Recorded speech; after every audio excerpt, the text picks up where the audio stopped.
Field. You just got cut off. I got frozen. Who's frozen here?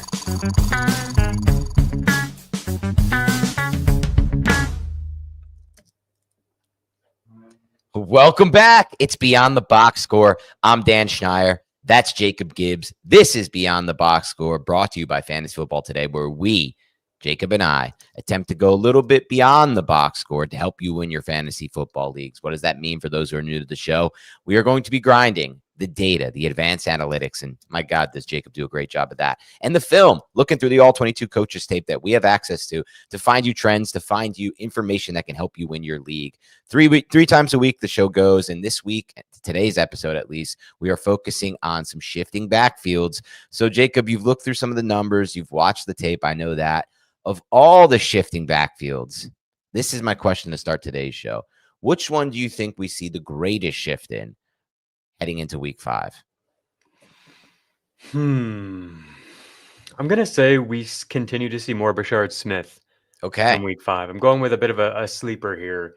I think the obvious one is Houston. Woody Marks really took over as the game went along. They kept shifting more to him. Obviously ends up with a huge 29 PPR point game. And afterwards, the coaches are even saying, like, we love it. Like, love to see him be able to take on more and more. And we're excited to continue to see how much he can take on. So I think that's the obvious one.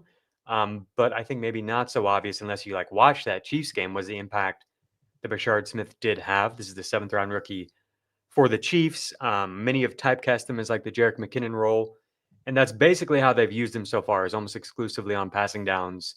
But we did see him get a carry in the first half, and the team kind of went away from Pacheco. Isaiah Pacheco's playing time was the lowest it's been. He did find the end zone, but it felt to me, and I am a Kansas City fan, so I watch all the games. It felt like this game was different, where they were kind of leaning into maybe like just a Kareem Hunt as the early down lead back. And then some of these high leverage situations on passing downs where they need another explosive weapon. It was Brashard Smith, and we saw his snap rate was about double where it's been. So we'll go with that one, and he's available in most leagues.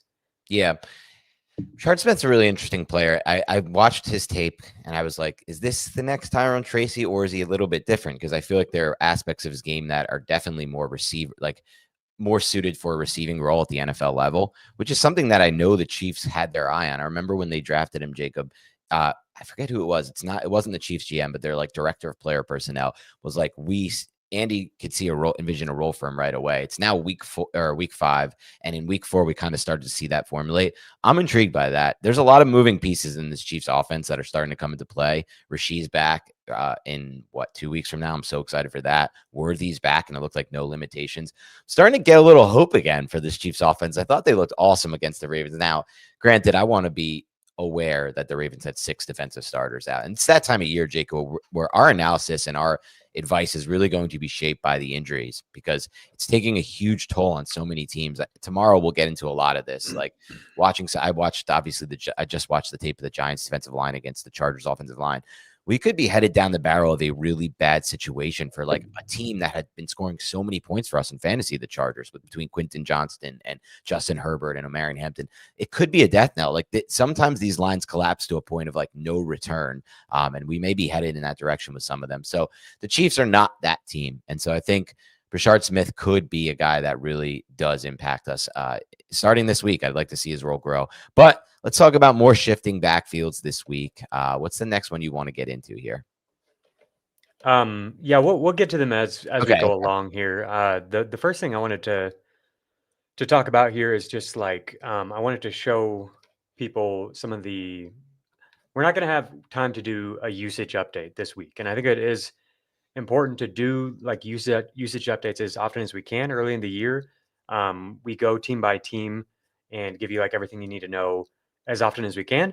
But we're doing the offensive line features this week and last week. So last week we looked at run games and how the offensive lines and the coaching is affecting the running back performances that we're getting. And this week we're looking at pass protection. And so that just takes away a little bit of the time that we can allocate to usage. And so today I'm just going to kind of take you through what we have briefly at a high level, without getting into all of the nitty gritty, through 1 month, look at some expected fantasy point numbers, look at some teams that have an outlier like high or low number of plays, some pace of play, stuff like that. So if I can share my screen here, producer Aaron, what I've got up first is week 4 numbers. This is from True Media, our database that we have here, Okay. which is so dope. So I've got like this, Broncos output, the Packers output, 80 plus plays. If you see, that's what I've got it sorted by. That type of, even the Chiefs, 70 plays this week. That type of outcome is unusual. Whereas like on the low end, we've got this Bengals offense, this Titans offense, just absolutely brutal for fantasy. But then even the Patriots, like where it was super efficient, but you're not getting as many total plays, only 48 total plays for the offense. And so like for somebody like Travion Henderson, the touch numbers continue to look really low. Same thing with the Commanders, where like the offense overall is playing well. And I think overall, everything we're getting is mostly encouraging. Same thing back to the Patriots. Drake May is playing really well right now. And so just another like quick way to illustrate like why I think it is pertinent to like remain cautious, remain Okay. not cautious, sorry, remain patient with these rookies, especially Henderson and Ja'Cory Krosky-Merrick. I think both of them are playing pretty well in their own right. And Harvey, let's throw our boy into the mix because we saw some signs last night. Sure, yeah. Harvey. I mean, he doesn't necessarily fit into the same in this bucket grouping here. And he did have a good fantasy score. Also, the other backfields don't have any like clear running back that needs to be overtaken. Mm-hmm. Whereas like J.K. Dobbins is playing phenomenally. I know. Unless he is, going to miss time, I doubt that Harvey's going to cut into that role in a big way. I think Harvey is getting his legs under him and is feeling the game is slowing down. And I think he's going to continue to see his role expand from what it was in the first 3 weeks. But unless we get these like 80 play type of games from the Broncos, I think Dobbins is going to continue to be in that like 60-40 split, and it's going to be tough for both of them to be relevant. But they could be. That's kind of what you speculated on before the season. Yeah, it depends where that offense gets to. Like last night, what was it? I think they racked up over 500 yards of total offense. We would need those kinds of nights. Yeah. I don't think you can really ever bet on that. I thought we could. Like, I really felt like this offense would take that step this year. Not obviously that I think but more relevant is the fact that Sean Payton has produced such, fantasy-friendly running back role. And so hopefully that like those two can each be good for fantasy if they're both playing well. And that's what we saw last week. It was against Cincinnati. But if each of them are able to play well, then maybe this backfield can continue to produce enough for both of them to be relevant. So here's the season-long numbers. So you've got the Cowboys and the Saints at the very top in terms of plays per game. And I think that might be sustainable for these offenses. It maybe not so much for the Saints because we don't know if they can continue to convert drives and all of that. But the reason I say that is I've got pace of play here. So this is the amount of seconds that are on the play clock when the ball is snapped on average. And so the Saints are way above the league average. And another way to look at this is just first and second downs, because if you see here, third downs, the ball is snapped it's just significantly different than first and second downs. There's normally less time on the play clock on third downs. And so having an abnormal amount of third downs through 4 weeks can throw this number off. But here on first and second downs, like what teams are wanting to do, typically, you see the Saints at 14.6 seconds remaining on the clock on average. The league average is 9.8 seconds. So that's like significantly above that, 50% above that. Wow. The Cowboys are, Kellen Moore. This is what we've always seen from him, but like we didn't necessarily know if you don't could maintain if you don't have good quarterback play, then it's often the case where you kind of just like invert on yourself as an offense and just go real cautious, but that's not what they've done. The Cowboys are next at 12.8 seconds. This surprised me. The Jets, 11.5 seconds, the third highest in the league. And the Giants have 2 surprises. So like Cliff Kingsbury is typically like at the very top of the league. He's at 11 seconds. And so, the Giants and the Jets are above that. Definitely surprised there. At the bottom here, obviously the Eagles, 7.3 seconds is league low. The Steelers, no surprises here. Aaron Rodgers and the Steelers down here. The Dolphins did surprise me, 7.4. Wow. We've seen Mike McDaniel slow things down a little bit and generally be below league average during his time with Miami, but this is the slowest that it's ever been in Miami. And then the Falcons. That's shocking. That is a surprise. Yeah, this is not what we've seen from this play caller in the Maybe past. it's to do with their defense taking the step forward it has. That could be part of it. And then I also do think that Pennix, like, Oh, the good more point. I've watched every snap the past 2 games, and this does not feel like, as much as they say that they have confidence in Pennix, this does not feel like a play caller that does have confidence in his quarterback. Can I That get a quick aside for you? Because I think Of it is course. valuable to the listeners. From watching every snap, I haven't had the opportunity to do so. I know you texted me or sent me a note about it, and I want to get into Pennix. I've seen one of his games.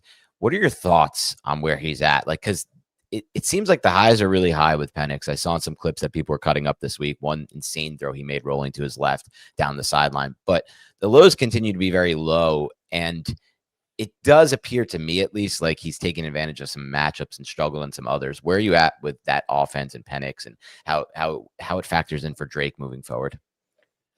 Yeah, I was just talking to Ben Gretch about that. Our buddy Ben Gretch. Okay. He is a Washington fan, and so he watched Penix in Yep. college. And I was just curious where he was at on Penix, if I could get a temperature check, because I am very nervous. Mm-hmm. The Basically all of the reasons to be nervous about Penix as a player are manifesting as a pro so far through the first month of this season. Um, and he did not help me really feel any better about it. I think that the highs are going to be there. The arm talent is very real, but Okay. there are very clear limitations. And I do think that defensive coordinators kind of know what they are. And so they are taking away, the sideline throws as much as they can and taking away the first read as much as they can. And it feels to me, man, when he doesn't have his first read, one, he lingers too long trying to Okay. get it, and two, like it seems like it goes into kind of, I don't want to say panic necessarily, but like it turns into like this kind of deer in headlights thing where he's like, it's almost like he's kind of blind after that first read's not there. Like he has a hard time transitioning and adapting.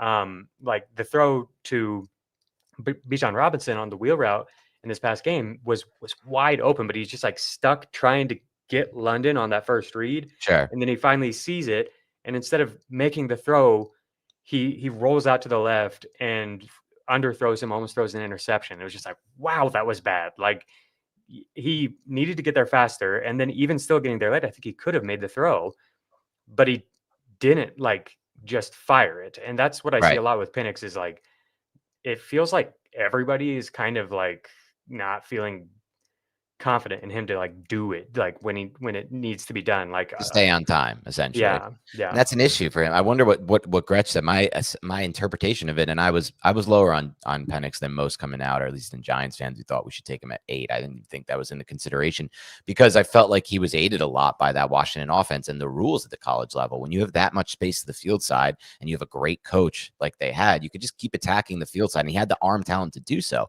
And there were just more defined open first reads for him there that aren't going to be there at the NFL level, quite frankly. And he never used the middle of the field. Did that improve at all this past week? I didn't see anything on that regard. But what did Gretsch say regarding that? I'm curious what his thoughts were. I mean, yeah, basically What like you saw? right, yeah. Okay, Yeah, he's pretty interesting. nervous about it as well. So don't Um, buy just yet on London, is what you're telling me.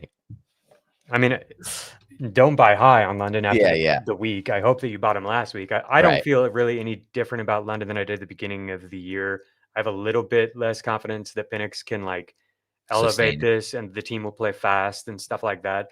So maybe the like super high end outcome where London finishes as wide receiver 1, that probability is down from like, I don't know, 8% to Okay. 3% or something like that. But Yeah, yeah. like the general like outlook for London, I think is pretty much intact.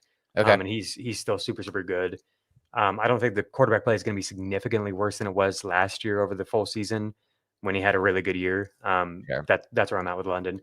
Okay. With this said, like the Falcons are still ninth overall in success rate.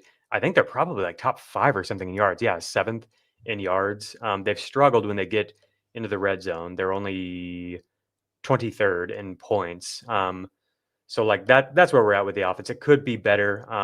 Overall, it hasn't been bad.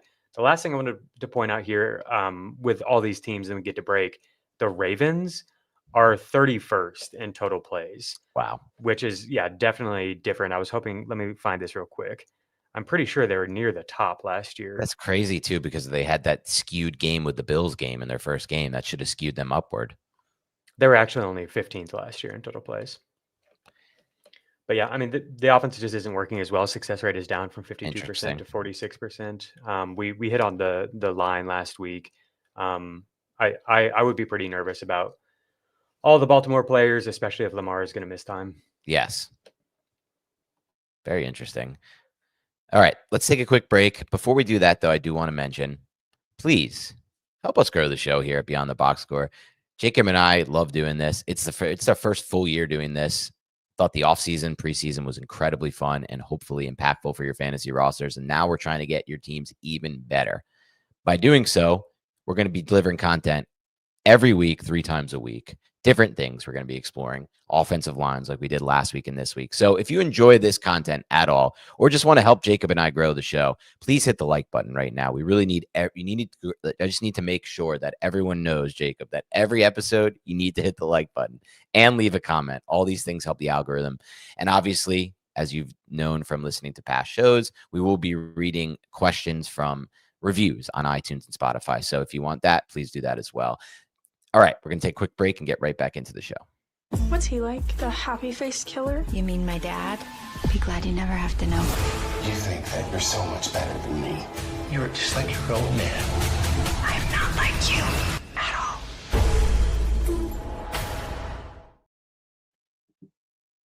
Their happy face killer ad. I just think at this point, Aaron's doing it on purpose. He is. You're welcome, Dan. Aaron, let's go. Making his debut. Alrighty, we're going to go quickly position by position, look at the leaders, talk about some usage stuff real quick, and then we're going to move on to rest of season rankings. So if I can share my screen here, I've got the running backs pulled up. It is CMC and James Cook at the very top. Shout out Dan, the man. All these guys do is score fantasy points. It's a simple game, right, Dan? It is very simple for those two, at least. Take the guys that are good and score fantasy points. I mean, we're now looking at like 18 games in a row with a touchdown for James Cook. So the haters will keep predicting that will regress, and I will just keep realizing he's on one of the best offenses in football. And he's Christian amazing. McCaffrey has no rushing touchdowns. I know. I saw a stat, Jacob. I don't know if you saw this, but I saw this yesterday where Christian McCaffrey, if you just took his receiving numbers this year and you used him as a receiver, he would be the wide receiver 4 in fantasy. But from a rushing production standpoint, I think through 4 weeks, he has like 18 points or something like that. Something crazy like that. Yeah, 29% target share for Christian McCaffrey. Absolutely ridiculous. Anybody else here stand out to you? Bucky Irving is running back 9, even though it was a pretty slow start, and he also has no rushing touchdowns. So the role is much, much better for him. 72% snap rate. Yeah, I mean, so Bucky, a few standouts here on the Bucky front. First, before we get to scroll too far down on the Bucky front, I feel like everything that we've wanted to happen for him from a role standpoint is happening this year. But now, obviously, the injury comes into play, and we don't know what this situation is on that front. I think Devon Achane is just going to get better and better for fantasy with the Tyreek Hill injury. We're going to see that offense concentrate more around him like it did last year. He's somebody I would consider buying high on. Another player that stands out here, Travis Etienne, just all year. I don't see why we would come off Travis Etienne behind a Liam Cohen scheme. Javonte Williams, the fantasy MVP, we've mentioned him a lot, but just look at him up there. It's pretty beautiful. And then as we scroll down a little further, my boy Cam Scadaboo comes into the mix. And this one was really interesting to me because of what you just showed, which are the Giants are shockingly, I think, to some, top 4 in pace of play. But a lot of that has to do with the changes they made with Jackson Dart in the lineup by going to a lot more tempo, a lot more no huddle, letting him get comfortable and doing some of the things he did at Ole Miss, which has also helped the run game a lot. And in Scadaboo's situation, Dart himself helps the run game. His 2-point conversion that he converted Scadaboo was because the defensive end had to hold up and not crash down because he had to respect Dart keeping the ball. And a lot of those runs were based on the respect that the defense plays for Dart, which they weren't showing for Russell Wilson, obviously, to keep the ball. So I'm excited about him moving forward when I see those pace of play numbers. For sure. Breece Hall, I think, is one of the best buys. We're going to get to some buys later. I did want to point him out down here. His role increased without Braylon Allen, and he's all the way down at running back 25. And he's looked pretty good. Quinshon Judkins is a top 24 running back, even with like what 2.5 games basically. Yeah, it's pretty crazy. In the same range here as Derrick Henry. Yeah, let's look at XFP here. So at running back, the XFP per game leader is 27 for Christian McCaffrey. Huge drop down to running back 2, which is Jonathan Taylor.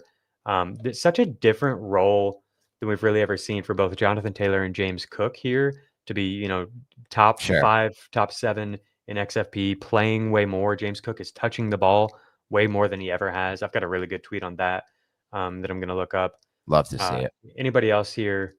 Yeah, Barkley being up top there. That's the interesting one to me. He's been a pretty big fantasy disappointment. I know we took a look at it last week when we were breaking down the offensive lines in the run game. I haven't got a chance to watch this week against the Bucs. It's obviously a funnel defense, one of the toughest defenses to run against, but just feel like the Eagles are not creating like they were in the run game last year, and it's just going to make a big difference for Barkley. He's made up for it to some extent, which I think is why he's up there in the passing game. I feel like his role there has, I guess, grown or just increased to some extent as Hurts and that passing game continue to struggle with route combinations to get receivers open. But it's a little scary from the standpoint of where you drafted him. To me. For anybody who doesn't know, XFP is expected fantasy points per game, and it takes into account where each touch came and what the expected outcome might be. Saquon, they're getting him involved in the passing game much, much more than they have in the past. Obviously, the team doesn't pass that much overall, but still, that's the reason that his XFP number is actually pretty high, even though the team hasn't been moving the ball quite as well, and he hasn't been ripping off the explosive plays. But normally he's somebody who does outproduce his XFP. So I think he could be considered a buy. I don't know if you're going to be able to get him cheap or anything like that. Yeah, I think that's fair. What about this mid-range of XFP guys? Anybody stand out here? Still seeing Chase Brown up there. It's just interesting. His XFP is super high, but I wonder with some of these players with high XFPs, if they're going to be able to pay off at any point. Like he's one of those players for me. Just watching that Bengals offense, it will get better. They're not going to face the Broncos every week, or the Vikings for that matter. But man, it just feels like all hope is lost there for the Bengals offense right now. Alrighty, let's look at the wide receivers. Obviously, Puka Nacua at the top. Puka. Monter St. Brown, honestly, pretty close. He has 6 touchdowns already. Rome Odunze has 5 touchdowns, so he's up here, but it is backed by great usage too. Quentin Johnston, wide receiver 4. Garrett Wilson, George Pickens, Jackson Smith-Njigba, Emeka Egbuka catching all these touchdowns. Wide receiver 8. Keenan Allen. Mm-hmm. You see here, we've got on the screen as well, like routes per dropback, the target share for these guys, the average depth of target. So like Deebo Samuel here, you'll notice is very low. Whereas like Jackson Smith-Njigba's average depth of target is 13 yards, much, much higher.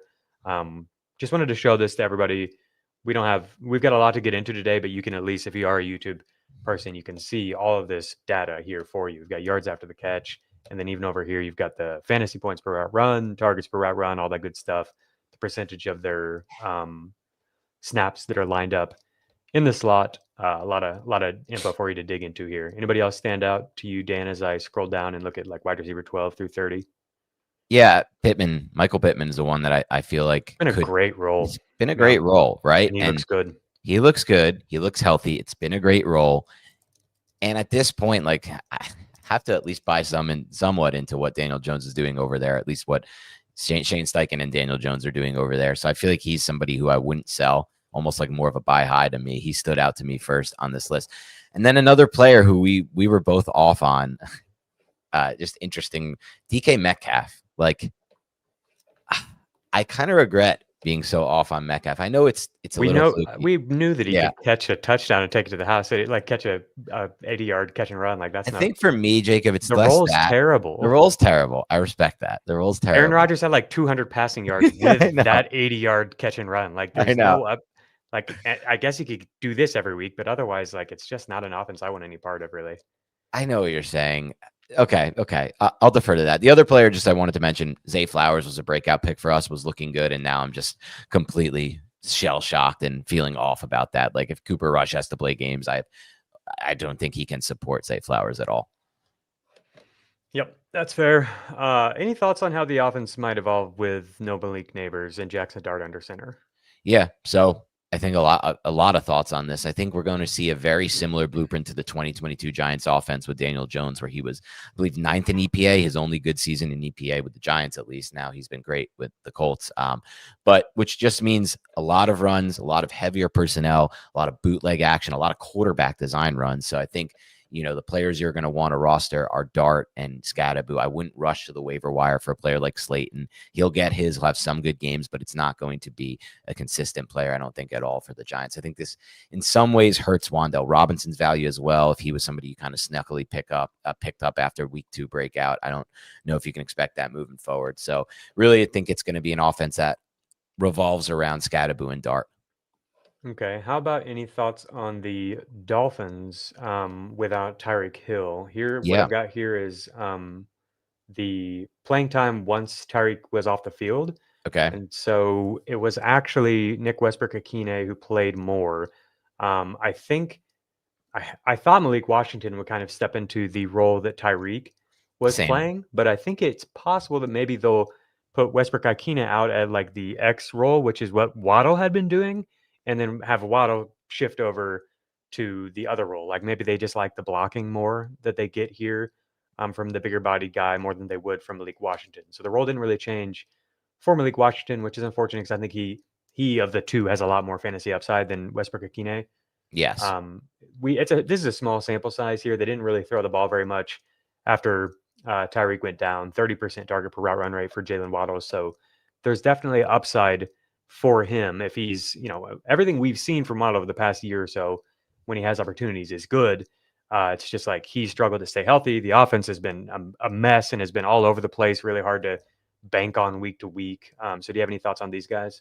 Yeah, it's a great thought because it's like, where does this offense go? Malik Washington was a player I really liked coming out of college. I thought that the Dolphins would find a good role for him. So I'm still high on them figuring him out in that offense. But could it be just a situation, Jacob, where we kind of see them start to go back into what they were doing last year with Waller being this year's version of Jonnu? And he barely played. I know he barely played, but because he's first game back. But I might be wrong. I mean, I'm just positing that. I think the real winner. Seem like they have such different skill sets. They do. You're right about that.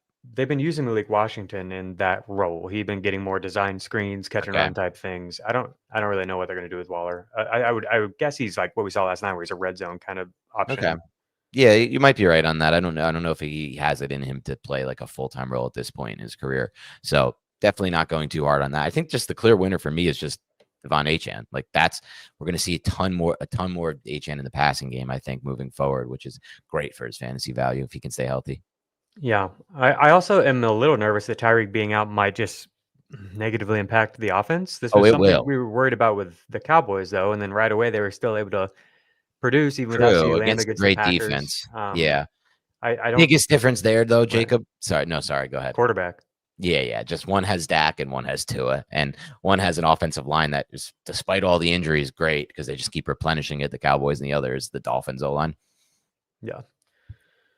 All right. I looked while we were talking about receivers, and just another update for the running backs. Over the past 2 weeks, Cam Scadaboo is RB5 in XFP, and Judkins is RB6 in XFP. Unreal. So yeah, those two are just getting loaded up. I don't know if the Browns will be able to be as competitive as they have been over the past 2 weeks, but those have been against good teams. They've hung in the game with because their defense is playing so well. But I bring that up because it is Jerome Ford who takes the field when they're playing from behind. Whereas Scadaboo, I think, pretty much is going to be out there like basically all the time, and I think they're going to try to run the offense through him.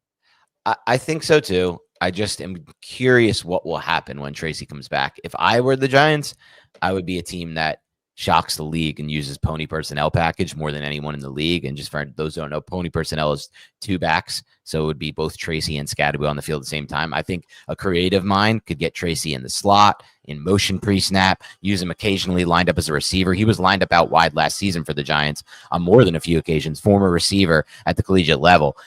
But either it's a team that's dying for any kind of skill at the talent, any kind of playmakers at the skill positions right now with Neighbors out. So I would be interested to see that. But Scadaboo, no matter what, is going to be their red zone back and is going to be their hammer. And he's like their big zone read back with Dart. So I do think that he will continue to be a good fantasy play.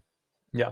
All right, let's take another break, and we'll get back, and I'm going to take you through some XFP numbers at wide receiver. Only CBS Sports can bring you big time during the heart of Saturday afternoons. It's big time. It's big time. It's big time. It's big time.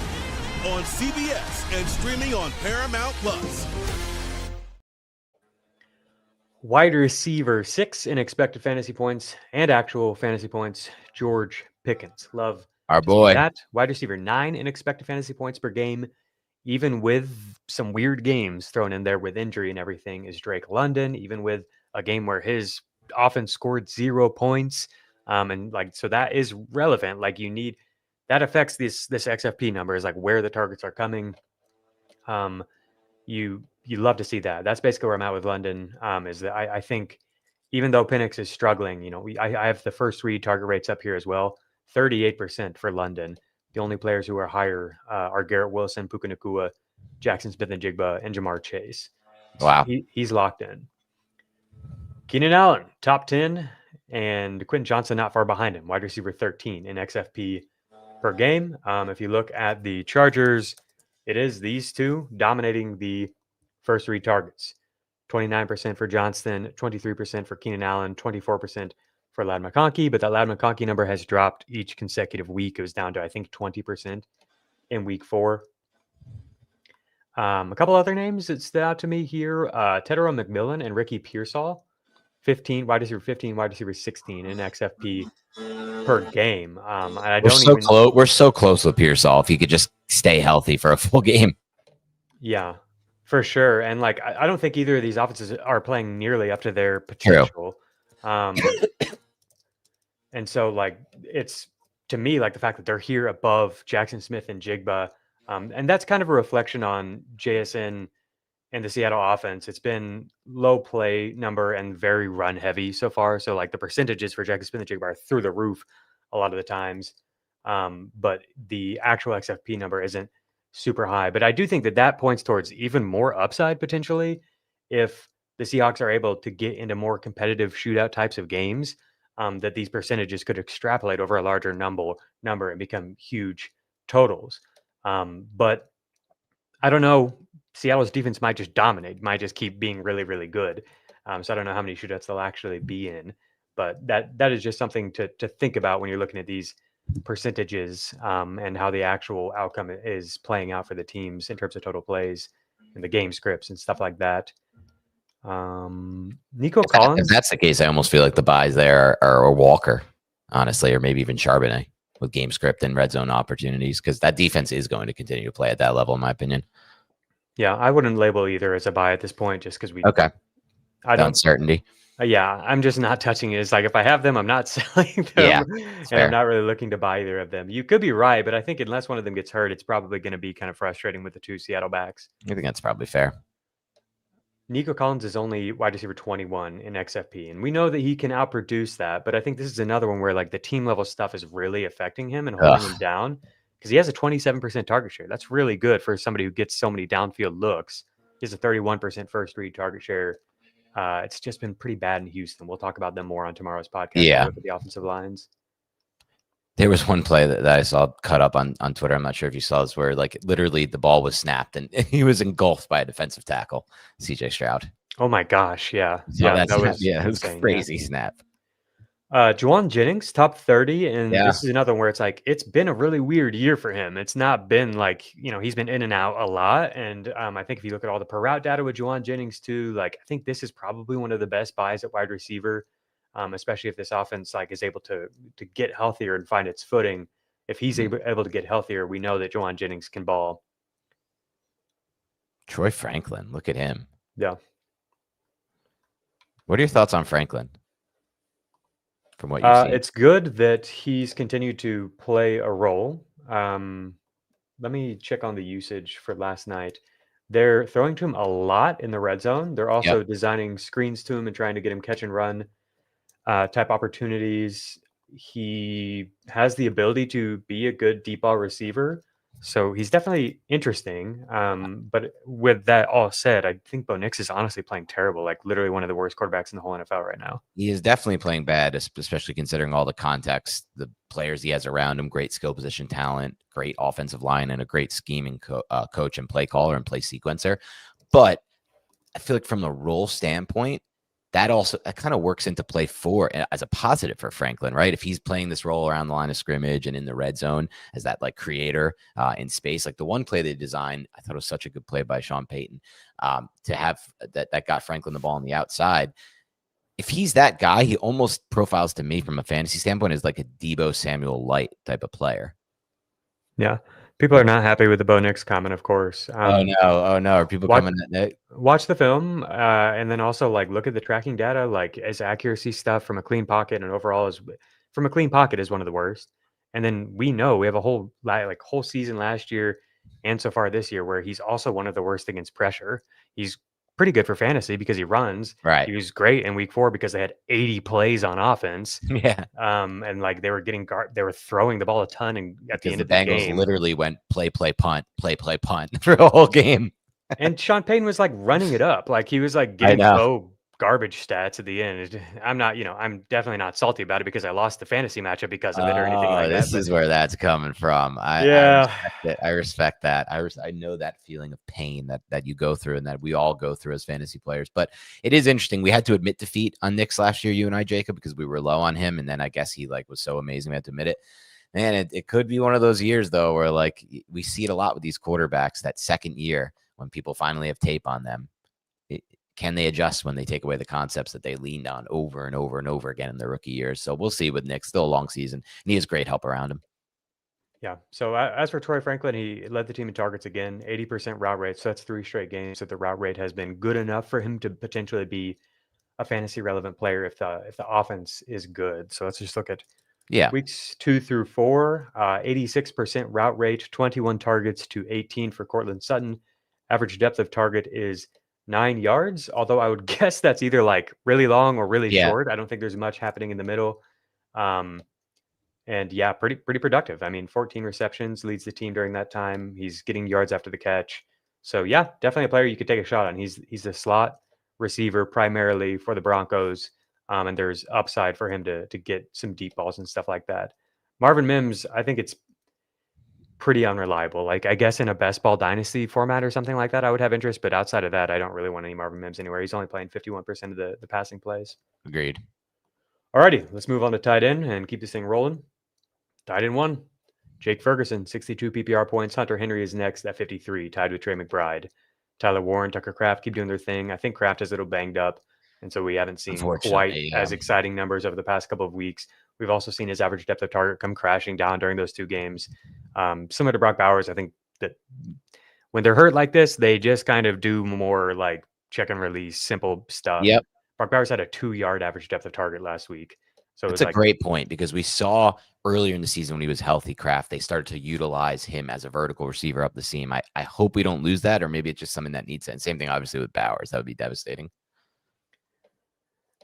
Dalton Kincaid, tight end 6 with the 3 touchdowns. He's really involved around the red zone. Like you talked about that. That's something that they mentioned they wanted to do. But if you do look at like his route rate compared to the rest of the players in this range, it's probably pretty unlikely that he'll be able to keep putting up the points that he has. But and this is the percentage of the dropbacks that he's running around on. This isn't, sometimes people see this and they're like, well, I don't care if he's in there blocking. That's not what this is. This isn't snap rate. Sure. And so this is probably maybe the most important stat for tight ends. But for tight end upside, definitely you want somebody who's getting targets down the field. You want somebody who's getting targets when in scoring distance. He does both those things on one of the best offenses in the NFL. So that's overall, like, he's definitely worth rostering. If you want to just put him at tight end because you don't have anything else, maybe you keep running hot with the touchdowns. And there is the contingent upside that if something were to happen to Dawson Knox, maybe we see him play more. I don't know, because they actually really like the rookie tight end. And he can block. Agreed. So I don't know that it would change that much, but maybe if something were to happen to Khalil Shakir, maybe we see more snaps in the slot for Kincaid. Like there are paths to him getting more time for one of the best offenses. We'll see. Anything else here at tight end? It's just we went over this on Monday, so I don't need to repeat it. Listen back to Monday's BTB, but like it's just crazy to look at tight end, man. It's just the scoring, the people who are up top. A lot of those players we identified as sleepers. You didn't have to use any capital to get them. It's so hard for me to buy back in ever again on the early tight end. It's killing me. It's burning a hole in my all these Bowers rosters are just getting ripped apart right now. Yeah. Harold Fannin, I know the numbers have been dropping each week in terms of the production that you're getting, but he's actually like his route rate is increasing. They're continuing to find ways to get him on the field. And then the other thing with Fannin I wanted to point out was his average depth of target is one of the highest at tight end. So Hunter Henry's number 1, and then Kincaid, and then it's basically Fannin and a number of guys here at the 7. Average depth of target is like 7 yards down the field range, and he can also get yards after the catch. Man, that play against the Packers was freaking awesome, where he was like dragging bodies all the way down the right sideline. Really cool player. They're getting him in the backfield. They're doing whatever they can to get him on the field. Maybe Cedric Tillman's injury opens up more playing time for him because they do play him out wide and in the slot too. So I wouldn't give up on Fannin. Like people have asked, like, are on to Gadsden or Fannin? To me, it's clearly Fannin. Yeah, I think Fannin is a better player. Gadsden was very productive in college, for what it's worth. Gadsden had, and this is with the beginning of his career coming at wide receiver and then transitioning to tight end, which is relevant. But still, Gadsden had more receiving yards in college than Colson Loveland or Tyler Warren, and he played fewer games. So, like, this is a legitimately good receiving prospect, but he ain't Harold Fannin, man. No. Harold Fannin's like the best receiving prospect we've ever seen at tight end. Yeah. And while he also, Gadsden is playing with Justin Herbert and Fannin's not, there's like so many things that would have to happen before Gadsden would be in a role where we could trust him, I think. True. You probably need like 2 injuries to receivers, and we would need to see him become a full-time player, which I don't know if we will. Whereas like Fannin, basically from week 1, they were like, he's huge part of the offense. We're trying to make him a full-time player. And if he's just 1 injury away, if something happens to David Njoku or something, then I think Fannin's like one of the best tight ends in fantasy from a usage standpoint. Yeah, I would agree with that. The only obstacle would be like, can the quarterback get him the ball? Right. So just don't overreact with Fannin. Who's going to be the quarterback? But yeah, I've got him in leagues where it's like I've got him and Loveland and Mark Andrews in like dynasty leagues, and I'm just starting him. And I know it hasn't gone great lately, but it's not going great for very many of these tight ends. Like the number 2 tight end in fantasy is averaging like 10.2 or like 12 points per game or something. You know what I mean? Like and it is a total boomer bust. Like you've had great weeks from Henry and just awful weeks. Yeah, Brock Bowers feels like he's like killing rosters, and he's tight end 9 in fantasy, which means like he's usable. Like there's not very many tight ends that are good right now. So I know it sucks to get 5 from Fannin or whatever, but I don't think that you have to like let that impact you in a way where you're like, I have to find a fix. Like I agree with that actually entirely. It's fine, and there might be upside later in the season, Yeah. In terms of XFP at tight end, it's Ferguson, it's McBride, Juwan Johnson. We know has been up here, although it's been dropping a little bit. Fannin is tight end 7 in XFP, and I think he's basically in that range in terms of first read targets. Where is he? Here he is. Same range as Tucker Kraft, Travis Kelce, TJ Hawkinson, Dalton Kincaid in terms of first read targets at tight end. Alrighty, good stuff. Let's do some rest of season rankings. Yeah, let's take a look. Where are you at now? What I've got here is from 2 weeks ago when we did this show, and we're just going to fix them, together. So obviously, we're going to take Malik Neighbors out first order of business here. I'm going to just start kind of moving things around, and you let me know if anything stands out to you, like where you would start. Puka Nacua, are we just putting him at 1? 100% deserves to be the first overall player in fantasy right now. And so CeeDee Lamb is going to drop down for sure. We need to take Tyreek Hill out. Okay, Puka Nacua at 1. I think Bijan is 2. Jahmyr Gibbs is 3. Christian McCaffrey, yes, at 4. A-Chan above them. Jonathan Taylor. Jamar Chase needs to drop down. Yeah, he needs to drop big time. Yep. Okay. What about Justin Jefferson, Drake London, Nico Collins, Jackson Smith, and Jigba? Yeah, this is where it starts to get interesting. And Jamar Chase. How do you organize those guys? Well,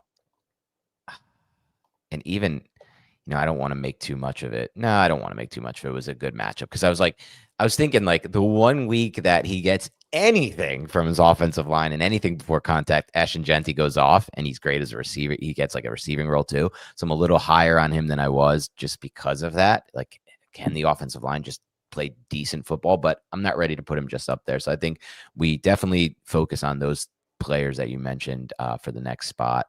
Scroll up a little bit. I just want to see. Actually, no, let's put James Cook there. Why not? He deserves to be there. Are you saying James Cook about these receivers? I would say James Cook after Amon-Ra St. Brown. Okay. I just don't see any reason why not to put him there. Like to me, like at that point break of James Cook, we're at the players. And now you know who I'd throw next? I'd throw Jacobs next. I don't know if you agree with that, but these are the players I can count on basically every week to score me fantasy points right now. I would take Saquon above both of them, but I get it. Okay. I get the recency and bias. you mentioned Saquon might be a good buy low. I can definitely see that being the case. So I'm okay throwing him up there too. And I'm okay throwing him in this group of players I can trust, or we can trust every week to actually score a lot of points. Not like we can trust Trey McBride to get his 7 targets, but they're going to be like 7 for 53. Like, that's not what I mean by this. Yep. Okay, so Puka Nacua, Bijan Robinson, Jahmyr Gibbs, Christian McCaffrey, Devon Achane, Jonathan Taylor as the top 6, followed by Amon-Ra St. Brown, James Cook, Josh Jacobs, Saquon Barkley, and we've arrived at number 11. Bucky Irving, we don't know what to do with him with the injury. Jamar Chase, and we've got a group of receivers here who are interesting. Does anybody stand out to you as the 11th player? I think I can go Jefferson. He's proven it with so many different quarterbacks at this point. I'm going to put Jackson Smith and ahead of him. I'm actually fine with that as well over Jefferson.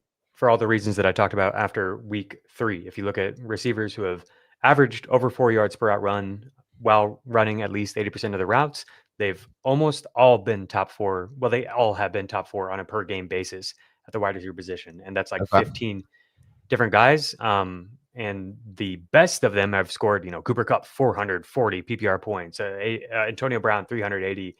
Those types of outcomes have been there. This year, you've got 2 guys who are in that group. It's Jackson Smith and Jigba and Puka Nacua. So I think you could push him as high as you want. I do think what we've seen so far is a little bit unsustainable. Sam Darnold, man, by far, great. By far the most accurate quarterback on throws of 10 or more air yards. Wow, really? Not even close. In terms of his highly accurate throws, he's just been money. And that's exactly what JSN needs, because JSN is winning all the time, but he's not necessarily creating huge wins all the time. Right. And so you need that ball with anticipation right where it needs to be. And that's what he's been getting. Great I don't know if we can expect Darnold to be that good all year, because it's just like it kind of has to drop. It's like way above the best players last year is what I'm saying.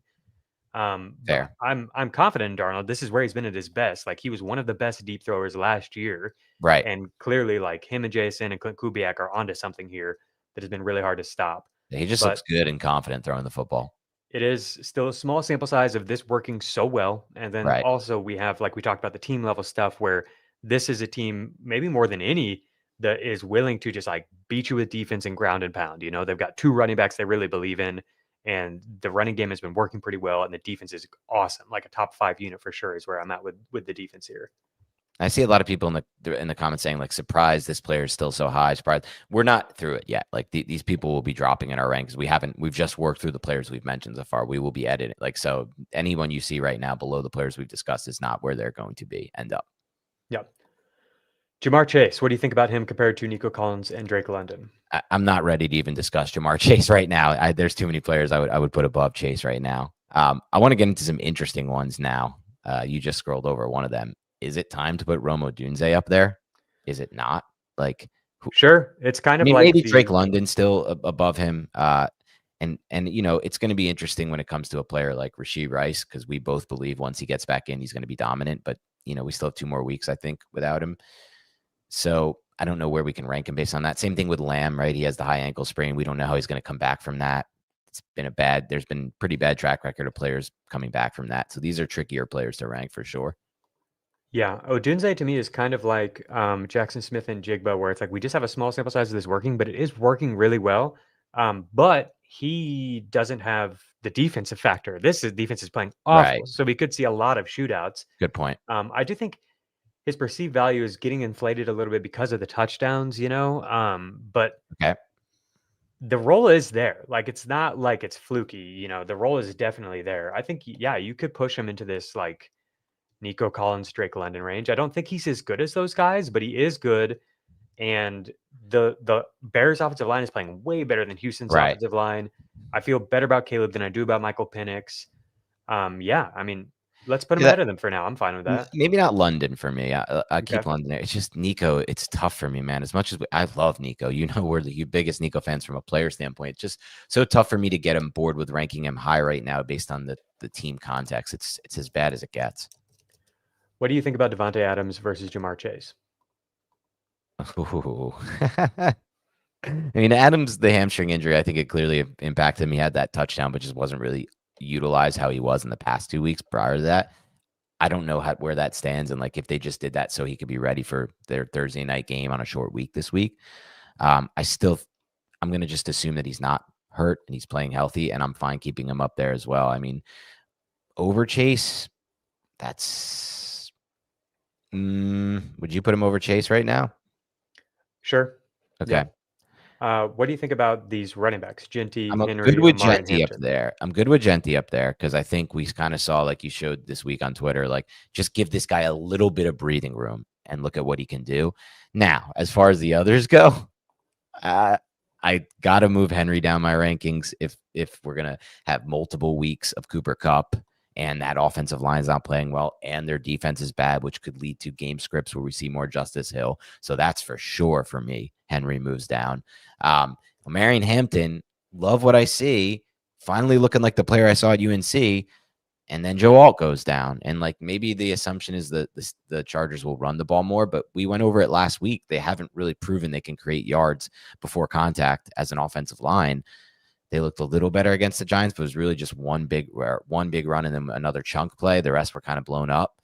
I don't want to trust that one yet. Like, you know, for me, Jacob, as crazy as it sounds, as we're looking through this rankings, the guy I might want to move into this range is Javonte Williams, dude. Right. Like, I just don't, again, like I'm struggling to see a reason why Javonte Williams won't keep scoring points better than some of these players we just assume are much better players individually, which is fine. The context is so much better for Javonte than any of these players. Javonte Williams, top 25 fantasy football player in the year 2025. I don't hate it. He looks good too, man. Like I watched the tape of that game because I wanted to see if it confirmed what I saw on the broadcast.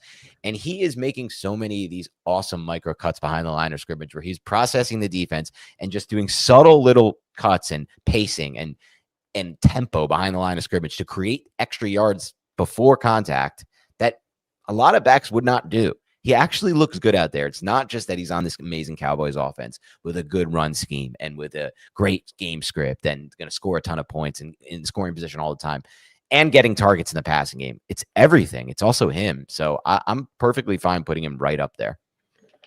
All right. The players we have in the range of Javonte Williams right now are the tight ends, Trey McBride, Brock Bowers, and then we've got a bunch of receivers we don't know what to do with. The chat is saying, move A.J. Brown down, move A.J. Brown down. What do you think about that? What do you think about A.J. Brown compared to George Pickens, Teddy McMillan, Zay Flowers? Garrett Wilson has obviously outproduced him. People are going to have a hard time with you telling them that A.J. Brown is more valuable than Garrett Wilson. I might have a hard time with it too, Jacob. I mean, we are prisoners of the moment. It's not just prisoners of the moment. Like the Eagles are 5-0 or what? 4-0. Yeah, 4-0. Sorry, they're about to be 5-0. They just win every game they play. They've won 18 of the last 19 games with Jalen Hurts starting.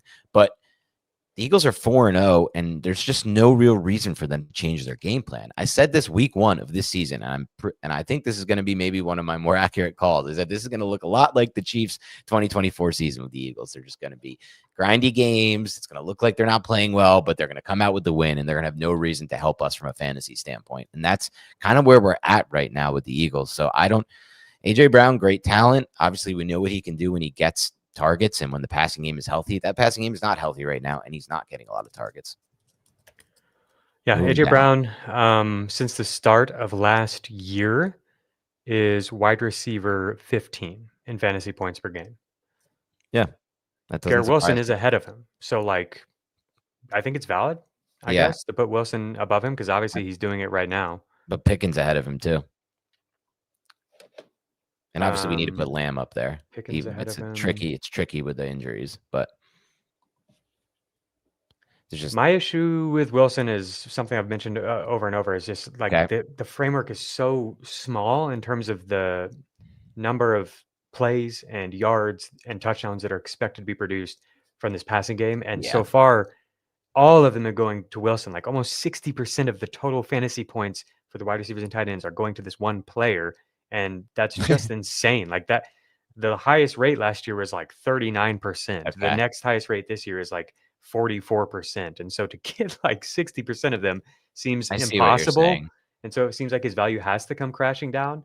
But that doesn't necessarily mean that he needs to be lower than AJ Brown or something like that. Because where is he at in total points? Like he's like wide receiver 5, right? Right. Yeah. So sometimes I have a hard time like reconciling. Like I know the regression is coming and stuff, but like I let that weigh in too heavily with where he actually deserves to be, which is probably in this range, right? I mean, so too. Yeah. I don't even know if I would even want Derrick Henry in that range or Brock Bowers, for example. Not even sold on McBride in that range. It's fine, but it's just not much ceiling there with the touchdown downside. But when it comes to Garrett Wilson, it's like, yes, there will be regression. And I agree with you, Jacob, because those numbers, it's like the same thing you talked about earlier. I forget which player. It's because it can't be that high. But also it's like, well, he is playing with probably the most lock on to my read quarterback in the NFL in Justin Fields. And they do have a developed chemistry that Fields doesn't have with any other player. So it's like, to some degree, it will remain, I think, that target share and just the way he's utilized in this offense. I mean, right now, like his offense, for all the things I just said about it, it's better than Cincinnati's offense. Right. It's probably better than Houston's offense. Yes, definitely better than Houston's offense. Nico is awesome. Nico, we know he's like wide receiver 1 in fantasy points per route runner over the past 2 years and all that. Garrett Wilson's awesome. Matt Harmon's reception charted him as the best receiver versus man coverage last year. Right. Which is just a note that like points towards how good he is. His touchdown catch is insane. He's got the footwork in the end zone. He does everything. What do you think? Him or Nico Collins? Who would you rather have if you're on the clock right now drafting? It's Garrett Wilson for me. Okay, yeah, we are up here. It sucks because I love Nico, man, but I just don't want to. This Texans offense is killing me, man. It's tough to watch. Garrett Wilson or Rome Odunze? Rome for me. Okay. Let us know in the chat. Maybe we get a poll in the chat or something. I'm curious where people would land on like Odunze, Wilson, Nico, and Jamar Chase, or AJ Brown, or something like that. Yeah, like, we got to move Lamb into this mix too. We have to. I hate high ankle sprains. Yeah. Lamb. Let's put him ahead of Lamb McConkey and BTJ. That's for sure. So we've got. Do you want Pickens ahead of Bowers and Henry? I do personally. Ahead of Javonte Williams? No. Okay. I'm going to put him ahead of Javonte. Okay, that's fine. AJ Brown, Tedero McMillan, Zay Flowers. CeeDee Lamb. Yeah, I mean, it's CD for me for sure. I'm very worried about Flowers without Lamar Jackson to start. AJ Brown, we just discussed. Tet, I know what you mean when you break it down, but it's like I also then just watch the Panthers and they're just a terrible, terrible team. How about the quarterbacks? The quarterbacks over AJ Brown, CeeDee Lamb, Derrick Henry? Yeah, I think that's the key. Like we're learning. I'll put Josh Allen over him for sure. Not maybe that's the only quarterback though. Jalen Hurts. Put Jalen Hurts up there too. He's consistent. Need consistent scorers in fantasy. There's not many of them. Alrighty, Cortland Sutton or Brian Thomas Jr. and Ladd McConkey. Emeka Egbuka. It's Sutton for me. It's Sutton and Egbuka. Definitely Egbuka. I'm very low on McConkey though. Deebo Samuel ahead of these guys? Deebo for sure ahead of these guys. Consistent. I mean, when are we going to start to consider him QJ? Like, seriously. Yeah, sure. We'll get to that in a second. How about Jalen Waddle? I'm really curious on where he should be. Yeah, without I'm fine with him ahead of McConkey. Definitely. Him or Deebo. Like the offense is much better with Deebo. I think the upside is much higher for Waddle. Both players, you worry a little bit about longevity with health over the full season. I think this is about where he belongs. Yeah. Are you BTJ over McConkey? Yeah. But I'm not. I'd have Harrison. I like the quarterback better. I like the player just as much. I think I'm right there with McConkey over BTJ. Me and you are definitely in a different spot with McConkey, especially after watching McConkey's film and the way that offense is trending in my mind, which is going to be. You worry about the tackles. I'm really worried about playing those two tackles. I don't know how long Joe Alt will be out for. It's a high ankle sprain that could be like 4 to 6. I've seen this before with Herbert's offensive line. This is not the first time this happened to him, and it just has derailed offensive production in the past. And it's already like the problem with McConkey is it's like anything. Like we don't need any negative factor at this point to come into play here because two players are playing really well around him in QJ and Keenan Allen. And I to me, from watching that team now, one game on tape against my team, the Giants, I think QJ is clearly the most valuable player in that offense, the receiving. QJ, I believe, has the highest average depth of target of the receivers. How do you think that the tackle play might affect him? That's a good point. I think the touchdown he had against the Giants was just crazy. Justin Herbert trusting a far hash field side throw between a safety that was shaded toward the far side, the side of the field he threw to. But those are the type of laser balls he throws, and I think he can still connect with QJ. Also, they'll use QJ more on like the underneath stuff that they're gonna have to start. Like basically in the second half, their offensive line was so bad they just used all quick game. So all the concepts were no more 5-step drops, 7-step drops, no more play action down the field type stuff. But that can work in QJ's favor too, because he was a big part of that. He was the isolated receiver and just getting a lot of the targets then. Okay, so we had Quentin Johnson at 93 overall last time, which was significantly ahead of consensus. Yeah. This was 2 weeks ago. We were like 20 or 30 spots ahead of consensus. You want to move him up. You were talking about moving him up into this range of like top 50 players. Do you think that is reasonable, like him or Terry McLaurin, T. Higgins? Is he definitely ahead of those guys? I think so. I don't like for McLaurin. I'm going to put him ahead of T. Higgins, and we're going to work our way to that receiver range with some running backs. Travis Etienne ahead of or behind Kyron Williams, Chuba Hubbard, and Kenneth Walker? I think just ahead of Hubbard for me. Kenneth Walker ahead of him? Yeah, I'm higher on Walker rest of season. Just watching a little bit more. I think people will have a hard time with that one. Okay. I think Etienne has been producing like all the explosives that you want from Walker. The best case that you want from Walker, Etienne has right now. His offense is playing just as well. And, we are worried about Etienne potentially losing work to Bashal Tootin, who we think hypothetically is really good. And not just hypothetically, he's been very good in limited sample size. But like Charbonnet, we already know that like the coaching staff is willing to give him touches. Yep, and the red zone role. You know what? You've sold me on that. That move him down. Okay. It really drops. It chops off so fast from a I've got 3 more running backs for you to think about here compared to Brees. Move Brees up, way up with the Braylon Allen injury. Okay. That's a big one. Do you know the extent of the Braylon Allen injury? No, I read before this that he's probably going to be a short-term IR guy, but I don't know that for a fact. Let me take a look as you do this. I'm just going to take a look at their. Brees Hall ahead of Kenneth Walker behind Etienne? Behind Etienne, but next up. Okay. So I'm going to move Trey Benson into this range as well. I know it wasn't great last week, but the usage was pretty solid, and I think the usage could. Just real quick on that, Braylon Allen has an MCL injury that is likely to land him on IR, according to Ian Rappaport. Wow. Okay. Yeah, that's big news for sure. I think we're going to see a 2-man backfield with the like 2-minute drill type stuff going to Isaiah Davis, but Brees Hall probably handling most of it. I'm going to get the splits on what it was like after Braylon left the game. Can you give me some thoughts on Trey Benson, J.K. Dobbins, and Cam Scattaboo compared to the running backs in this range? Also, would you move McConkey and BTJ behind all of these running backs? Yes, for me. I don't see like of course they're upside receivers who have a lot of potential. We saw it last season, specifically in BTJ's case in my mind, because the factors in LAC, I'm not sure they're going to change much, but they're not producing right now. And those offense, I don't trust Trevor Lawrence to help them produce. So I'm going to take players who are producing every week or in potential great roles like Trey Benson. We haven't really seen the production yet with Benson, but the role is certainly there on a week-to-week basis. So yeah, I would put them behind him. Brees Hall ahead of both of them.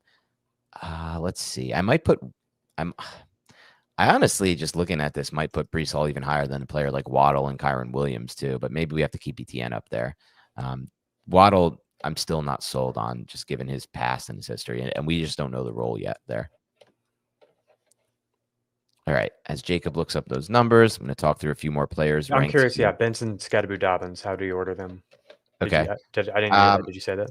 I think I would go Dobbins 1, Benson 2, Scattaboo 3, just because there is still the looming return of Tyrone Tracy, where the rest of those players just don't have that situation, especially, Benson, who has probably a clear role ahead of time.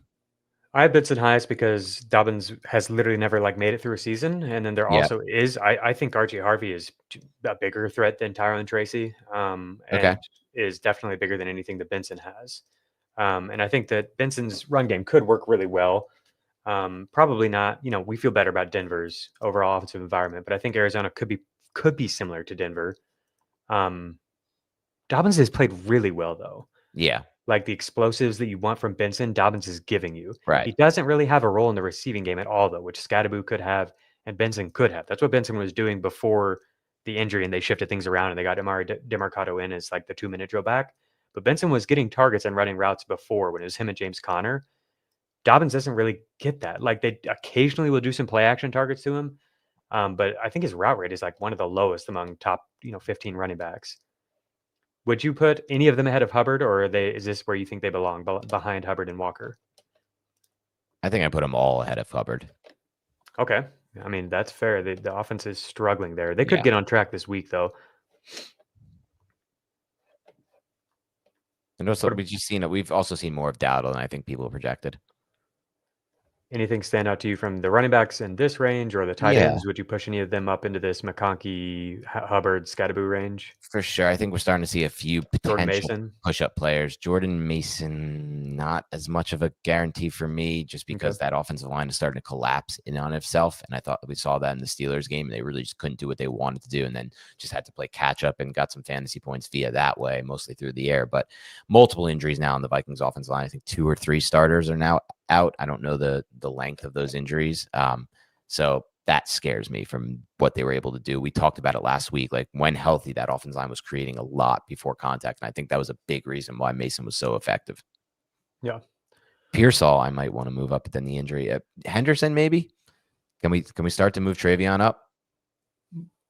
Ahead of Pollard, Chase Brown, Jalen Warren? At minimum. Yeah.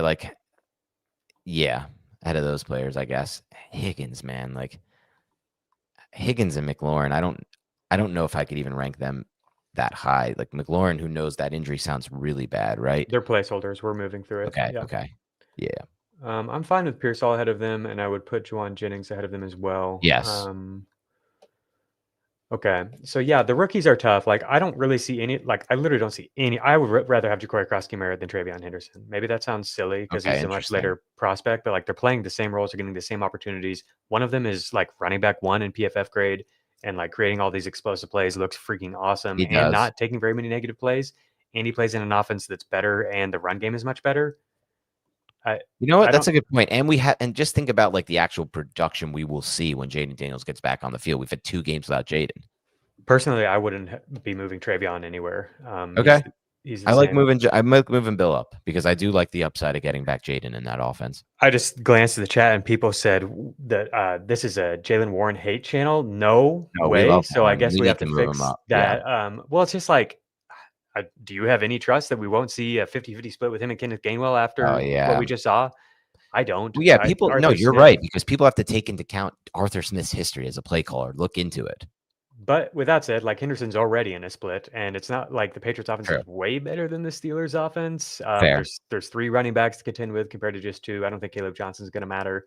And Jalen Warren has proven that he's pretty freaking good, whereas we don't know that Travion is. Travion has the big play upside, we think. He's got the speed, of course, but he hasn't really done a lot as a runner. There's not a lot of underlying metrics that are super strong. He has not looked as good as he looked at Ohio State and what I thought he would be coming out. I think that's clear. I'm going to move Tootin and Harvey above Pollard. I'm going to move I was going to say it's time for us. We have to start moving Pollard down. Spears is on his way back, and it's just a hideous offense. I just moved Chris Olave ahead of T. Higgins and Terry McLaurin. Yeah. Oh, yeah. Move our boy Olave up. I just wish that he could get some yards. Yeah. It's crazy, man. He's averaged over 2 yards per route run every year of his career with mid quarterback play, and all of a sudden he's at 1 yard per route run this year. Yeah. Which maybe is a positive regression thing, but also I don't know. This offense is weird. Let's move Jordan Addison up for sure. Above the San Francisco guys, above Quentin Johnston. I don't think I'm comfortable yet. Xavier Worthy or Quentin Johnston? Well, I was going to say, wow, Xavier Worthy's down there. Let's start firing Worthy up this board. He's fired up. I'm fired up. I don't see any reason why Worthy should be behind any of these players. Re-injury risk. Also don't really know what the role will be like with Rice back. It's going to be good. But it was great. It's going to be good. It was great to see him get some downfield targets and connect on those. I thought he just looked a lot more confident and comfortable than he did last year. Oh yeah, in year 2, and that was something we heard a lot during the. Give me Xavier. We can leave him there for now, which is fair. That was something we heard a lot during the offseason. I'm fine putting him ahead of Marvin Harrison Jr. There's no way I would rather McConkey or BTJ than him rest of season, but we don't have to do that just yet. I go to a Chiefs training camp and I listen to a lot of the team like sicko stuff where they're like really, really in the weeds every single day with training camp and everything. And one thing I noticed at camp was that him and Trent McDuffie were going one-on-one every single play. So like everybody else is rotating, right? But it's like those two found each other and went at it every single play. It was very cool. Like McDuffie won a lot of them, but Worthy did too. And Worthy was winning on short routes and stuff like that with footwork, where it was like, this is really cool and interesting. I think this is a lot different than where he was at last year. Agreed. The risk of re-injury, though, it's fair to keep that in the ranking, keep that in mind for the ranking. I'm going to move Hubbard behind that trio of receivers, McConkey, Worthy, and BTJ, just because I think there's so much more upside with those players. Okay, Jordan Addison or Quentin Johnston? Did you answer that? Jordan Addison and Marvin Harrison Jr.? Quentin Johnston for sure. Okay. So you think he's in the right range here with the San Francisco guys? Calvin Ridley, rip. Ugh. Nope. Yeah, he's going to keep dropping. DK Metcalf needs to be higher. Darnell Mooney, no. Charbonnet, just because Stephon Diggs looked good this week. Yeah, he did. Let's fire Stephon Diggs up. Okay. It's time to fire Diggs up.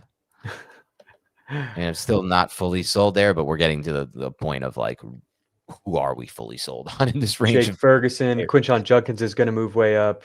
Don't worry, people. We're working on this together. Quinshon Judkins, we're going to put in the same range as these guys. Quinshon Judkins or Trey Benson, Cam Scattaboo, Kenneth Walker, J.K. He's still behind all of those players for me. Okay. Hubbard? Despite being great. Hubbard I can put him ahead of because I just hate the team context for Cleveland. Alrighty. Get into an interesting one that I saw as we were scrolling down the list. I'm trying to remember. Scroll down a little bit. Let me see if we can find him again. Not Golden. Where was that? There was a very interesting one that I saw. No, not Rashid Shaheed. Oh, DeAndre Swift. Okay, I know you're very down on DeAndre Swift. I just traded for him in a league, so I was very focused in on him last week. I don't think he's ever really going to lose his role because of how much he does in the passing game for Chicago. And we talked earlier about this with Rome, and we talked about this with Dallas and Jonte Williams. What I'm looking for is healthy offenses at this point for the most part in fantasy football because so many are unhealthy. The Bears are one of the healthiest offenses, and then I'm also looking for healthy game scripts. And the Bears are going to have some of the healthiest game script because of how bad their defense is. I'm kind of intrigued by DeAndre Swift over some of the types of players we're getting into right now. Yeah, I do worry that they might trade for somebody who might lose the job, man. Every time I watch them, it's like he's bad. Yeah. DeAndre Swift and Cole. It's not only that he's not running well, it's like there was a third down play where he didn't get the block on a play action. And it was like a bang play, but the guy just went right by him. He just wasn't ready to get the block and he didn't get any hands on him. And then Caleb avoids it. Swift goes out for the release, and Caleb throws it to Swift, and it should be the conversion on 3rd and 3, and he just drops it. And it's just like, dude, this guy. Like him and Cole Kmet both, like at least Kmet is an okay blocker, but he was kind of struggling in that regard in this week, but it's Max Crosby, so give him a break. But like those two, I feel like are primed to lose time. Okay. I would be so surprised if Swift survives the season. If the Bears are playing for something. It would have to be via trade, in my opinion, though, which is a great point by you and not something I was considering because I don't know. They talk about Monange like they love him and they believe in him and they trust him. I don't believe they trust him in the passing role, though. Maybe not right now, but like he never really showed it at Rutgers, though. Like, I don't know. Yeah, I mean that's fair. I'm not sold on it. So Swift, would you move ahead of Kamara or David Montgomery? I would. Yes, on Kamara for sure. I'm very low on Kamara. I'm very low on Swift, I but the offense understand is that. better. There's like more hypothetical upside. Yeah, the Kamara just to me is finally I've been avoiding What him for about years. Pollard? Finally, it was working. Pollard, ugh. Yikes! What a miss on our part. We both like Pollard preseason. I just can't can't believe a Bill Callahan offensive line is this bad. But The offense it is is. abysmal. It feels Yeah. like it's firing squad time. Like people Yeah. are gonna lose It's jobs. funny because every time a coach is having a year like this from hell, they have to, the first thing they have to do is be like, all right, I'll give up the play calling duties. And then they did that this week and they were so much worse on offense without Callahan calling the plays. So if that's going to stick, I think that's just bad for that offense. I don't want any part of the Titans offense. I just moved Drake May and Patrick Mahomes ahead of Justin Herbert. Worried about the tackles. Yes. I think the offense could be really, really good with Rashee Rice back Completely and agree. some of these speed threats coming on for the Chiefs. Mahomes looks better. I'm high on Mahomes rest of the year. All right. I think we wrap there, and I'll finish this up outside of the pod and send it out to you guys on Twitter and in the newsletter. Let's talk about some of our favorite trade targets. So I've got a few, but I'm curious, did anybody stand out to you as you were moving players around there? Give me some names, and that will kind of get me going on this.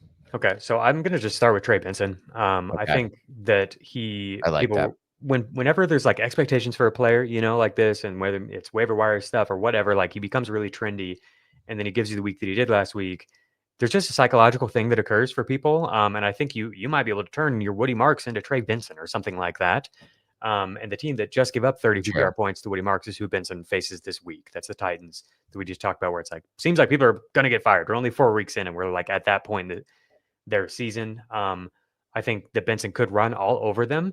The Cardinals we talked on last week's offensive line podcast, which again, if you haven't listened to that, definitely check that out. We talked about how their run game in Arizona is really unique and uses all this pin pull action where they're intentionally letting players through the line to get to like the second level and try to spring big plays. I think a defense like Tennessee's that is like not quite getting to the assignments a lot of the time is exactly the one where you could see Benson break off 10, 15, 30, 50-yard runs.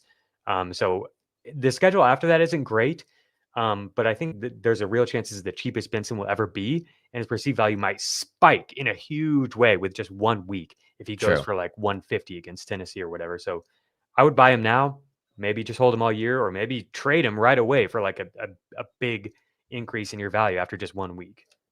I like that call. I think Breece Hall is somebody I talked about a lot in that last segment as just a clear-cut buy right now. The schedule is dope. Oh, by the way, I looked up the splits. 67% of the snaps after the Braylon Allen injury, 50% of the routes, had, I think, like 85% of the running back rushes. So they were using Isaiah Davis in the 2-minute role, but that's where a lot of running backs are. It's pretty rare to see a running back that's getting like all the snaps.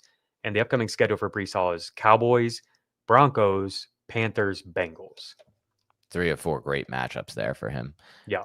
So yeah, Breece Hall is a clear-cut buy, I think, in this situation. And the Jets offensive line played good, is playing better football as well. And anytime you have Justin on the field, it just helps the run game in general. He's another player for me. I mean, I'm going to stick with it. I know Rasheed's coming back, but Xavier Worthy to me showed a lot last week, and I loved watching him. He's just somebody I would buy right now. I think the perceived value is still not as high as where it will be. I think he's going to be great rest of season. Who else could be thrown into that mix for me? Rashee Rice, like I have him way ahead of Worthy, and I don't know if the value is will fair. be I do too. That much different in people's minds. Every league, unless you're like, I gotta win every game starting now. Like if you're 2-2, if you're 3-1, like check and see who has Rice. If it's a team that you think might be willing to give him, I think there's a real chance that he's like top 3 wide receiver per game from here on out. And we're going to still keep putting this player out there until it works, because it will work. But Bill Krosky-Merritt, I always do that wrong. Bill Krosky-Merritt, as Jacob said, the numbers are phenomenal for him from an individual standpoint. He's now becoming our Bashal Tutin in the sense of doesn't take negative runs. I saw the cut up you did. I thought he looked awesome. And He's awesome. He is actually awesome. And the fact of the matter is he's awesome. Cliff Kingsbury's scheme is awesome. And they create so much yards before contact. And then we're not seeing anything ceiling-wise yet because it's been Mariota in the offense. So I think Merritt is definitely a player to trade for. Jalen Waddle? That's where it gets interesting. I'm not ready to do that yet. I want to see a week or two of how that offense looks without Tyreek. Yeah, that's fair. I'm willing to do it, and this might be a big miss. It kind of so like last year, I remember I was like trade for Debo Samuel, and with Debo, we didn't know that he had some health stuff going on. Yeah, pneumonia or something. Yep. Yeah, it was like, and maybe that was short sighted to like not think that that would affect him all year. But like once all the pieces went down, I was like, Debo Samuel is going to go off, and it never did. And part of that was the offensive environment.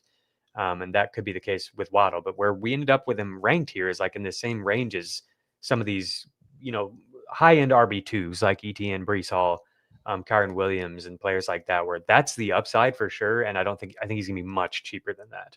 Yeah, I think it's fair. I just a little shaky with him for me, but I get the mindset there. I'm a sicko. I'm still buying Lad McConkey. I don't care. I'm off that, unfortunately, but I respect it. I do respect your dedication. I'm intrigued by the idea. You can't do it anymore, so I won't even throw this out there. But just Genty taking that step forward now, I'm just intrigued by it. He just finally got some runway and looks so good with it. But you can't do it now after all the touchdowns he scored. So don't throw him into the mix. Don't have any buy lows on the Titans or Houston Texans there. It's out for me. I don't personally have a buy low on BTJ out there as well. Give me some Jameson Williams thoughts. I mean, this is what we thought it would be, right? With Jameson Williams. Yeah. Is it anything different? You're just I'm out. It's a best ball player. Yeah. He's a great best ball player, but that's not what we're playing here. So that's not a buy for me either. What else? They tried to get him the ball more last week, and I don't think it was only deep shots. I haven't watched that game yet. Me either. I'll look it up real quick. I just still don't trust it week over week. The role with Gibbs in that offense and ARCB is just too strong. Let's see what else could be potential buy low or buy highs or buy lows right now. I still think Javonte Williams is a buy high. I stand by it. Every week I'll just keep saying this because no one in your league values him the way we just ranked him. And I stand by how we just ranked him. That is, as a top 25 player, Javonte Williams. Dan, you would turn your Derrick Henry into Javonte Williams? I'd want more because of the name brand, I'd be interested. You would turn your Travis Etienne into Javonte Williams, your Kyron Williams into Javonte Williams? Not my Etienne. I trust. You just had me push him in the top 25, and Etienne we put at 40. Yeah, fine. Is Etienne top 25? No, you're right. Etienne might be. I mean, but no, I think Javonte's might be. Javonte's role is clear. Etienne might be though. But Etienne, if he holds on to it, yeah, totally. Yeah. His role isn't as good as Javonte's. That's the point. The role's not as good, but I trust the offensive scheme better to create yards for before contact for him. And I also like. I don't know if I do. You don't? Okay, but I do like the quarterback way better. I like the game script better for Jacksonville versus Dallas. You're saying you think that the Jags will be playing with leads more often? Their defense is better than Dallas's? Really good. I don't trust the quarterback to be the type of player to facilitate an offense that's consistently leading. I think I would much rather just buy into a Dallas like potential shootouts all the time. Yeah, because they play Javonte even when they're in shootouts. So I don't feel like when I look at this Jags, I know this is what it's been, is they've been leading a lot, and even they just beat the Niners, but I don't feel very confident that they're just going to like be the Seahawks equation like we've talked about, where they're like beating people up with their defense and leading a lot. Fair. A couple other potential buys, Juwan Jennings. Yep, for sure. I think there's more meat on the bone for that 49ers offense, and he'll be a benefactor of it. That's Brock Purdy, even in that regard for me. Sorry, producer Aaron, but I just looked up Jameson Williams' air yards on his targets. 43, crazy, 43, right? 39, 33, 24, 13, 13, 7 were his air yards on each of his targets this past week. So I stand corrected. No, there was like there were a handful of shorter targets, but still his average depth of target was freaking 27 yards. Yeah, it's going to be tough to create sustained value like that. Who else would be potential buys right now? I mean, those are the big ones for me. Those backs, that's where I really think you can capitalize right now. And obviously Jacob's still on Lad as a buy. Would you still consider, or would you even consider BTJ a buy low? We've talked about that with Adam on Monday's show. It's kind of like the Trevor thing again. Like you could do it and it could work out for sure. It depends on where you're buying him. Basically, wherever I have him ranked, when I send out these rankings, the newsletter, that if you can get him for significantly cheaper than that, sure. If you want to roll those dice, if you think Like, are you feeling lucky? Like, where are you at? Like, if that's where you're at, then sure, go for it. But I'm not doing a whole lot of that because the Same. whole situation just doesn't feel very good to me in Agreed. Jacksonville. I think we're pretty much on the. I mean, it's different, but AJ Brown, don't think he's a buy for me yet this week. Stephon Diggs? Not me. No. Okay. Though I'm intrigued by what we saw. He looked great. I just need to see that more often. Any thoughts on DJ Moore? Would you rather have DJ Moore or like Stephon Diggs, Keenan Allen, Terry McLaurin, Devontae Smith?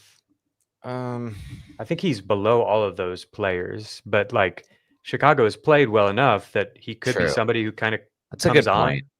You know what? I do feel that. I feel like, why would I want Devontae Smith over him outside of the talent? Because that's not an offense that we think is going to start throwing the football. So yeah.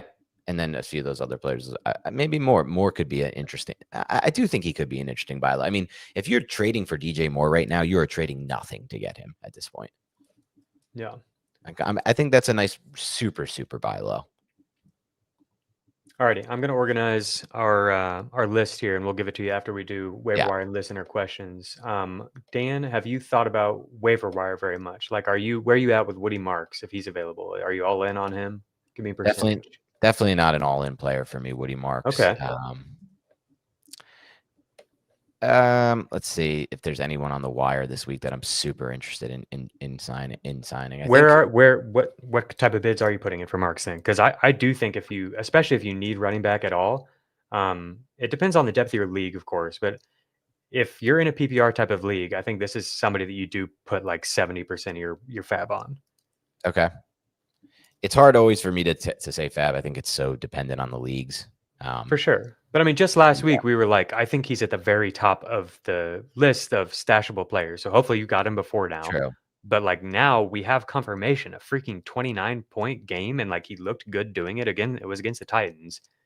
I was surprised to hear you not have him that high. I think the problem for me, Jacob, is I don't foresee the game script looking the way it did in most of their games this year. Like I think he's game script proof, though. Isn't that kind of the thing? Is he can play on passing downs? Like that's game why we're script so proof excited? to be like a flex / our back end RB2. Right. And I guess at this point for waiver wire pickups, that's worth spending 70% of your FAB on. We may not get better players. So like you might get you might find somebody with more upside at some point. But yeah, if you can get somebody who does, turn into a weekly starter, that's pretty valuable. And you might be able to trade him, like now or in a week or two. If he gives you a game where he has like a 70% snap rate and stuff, like he's gonna push way up these rankings. Okay. I think you start with him, and you could go all out really, and I think that would be justifiable, especially if you need running back help. Yeah, I'm good with that. I think there's some sneaky guys that I want to get in there and discuss. If for some reason your league is not rostering Tajay Spears, he's somebody who should be stashing and using a decent amount. A player who I just like, and I wrote about this week for CBS Sports on Sunday, Xavier Scott on the Vikings. Yeah, he got the 2-minute work. He was the passing downs guy. Intrigued by him when I consider the fact that one, their offensive line has a lot of injuries and they may not be able to do the things they want to do on offense. Two, he's a former wide receiver playing running back, and all the Vikings did, it's very simple offense. All they did was find man matchups and use him in man matchups against mismatches because he's a former wide receiver, and he looked damn good in these mismatches. Like, so I think he could be this is more of a PPR play for me and deeper league play, but Xavier Scott in PPR leagues, I think we could be looking at some 6 to 8 target games coming up consecutively for him, because Carson Wentz is not a great quarterback, and I think he will take that easier solution a lot of the time rather than kind of sit and wait for those Addison and Jefferson routes to develop. That's interesting. Producer Aaron wants to know, are you buying or selling on Jordan Mason while we're here talking about Scott? If you had Mason on your team, is he somebody you'd sell? Or if you need a running back, is he somebody you'd buy? More of a hold for me, less of a buy or sell. I think we got to wait for that offensive line to get healthy. Okay. Did you have any other waiver wire guys? It's not a great week for the wire. I mean, you could throw Jackson some stuff Dart. on. Thoughts on Jackson Dart for any format? Where are you at with him? We saw so much rushing, designed rushing, scrambling. Yeah. I mean, Daniel Jones was able to be fantasy relevant and fantasy friendly in 2022 when the Giants ran the type of offense I think they're going to run with Dart now that Neighbors is injured. It's so hard to get excited about Neighbors in anything but a 2 QB league, though, given the skills around him, which is Darius Slayton, Wan'Dale Robinson, and I guess Jalen Hyatt as his receivers. So it's just not a very fantasy friendly situation for Dart. It's all about the rushing, man, right? Like it is. I get what you're saying, but you've got the Saints this week, and if you get freaking close to double digit rush attempts, like I haven't done my rankings for this week yet, but he's probably going to be top 12. Okay, and I'm okay with that. I mean, he has a little bit of a hamstring injury. I don't know where that will happen with that, but hopefully he's okay. But yeah, I'm okay with that. The rushing is everything in fantasy. Do you think they'll scale back on the rushing because of some of the hits that he took in this game? No, I think they have to. They have to run they have to use him as a runner because they don't have anything else on offense besides Scatterboo. Okay. Is JJ McCarthy somebody you're considering to pick up and stash, depending on the league? Like, say you're in a deeper league. In Superflex leagues, he's probably already rostered, but are you just like fine waiting? They've got the bye after this week, and then we think that he'll be back. And speaking of rushing quarterbacks, he might have that upside. We don't even know if he'll be back, though. There's been some weird comments from Kevin O'Connell on the quarterback situation. I think he will ultimately start McCarthy again, but no, I was not high on JJ to begin with, so I'm still off on him. Okay. Are we going to get more Mac Jones this week, producer Aaron? I saw it in the, Aaron's always in here. Purdy hurt again. Aaron's always in here giving us, grief about Brock Purdy. He's somebody you could pick up and is available in almost every league. They've got the Rams, probably a shootout there. I think a couple other like lesser known players or more of like the Xavier Scott type players. We talked earlier about it, but Rashard Smith, just a player that we should be considering for sure. Jacob broke that down.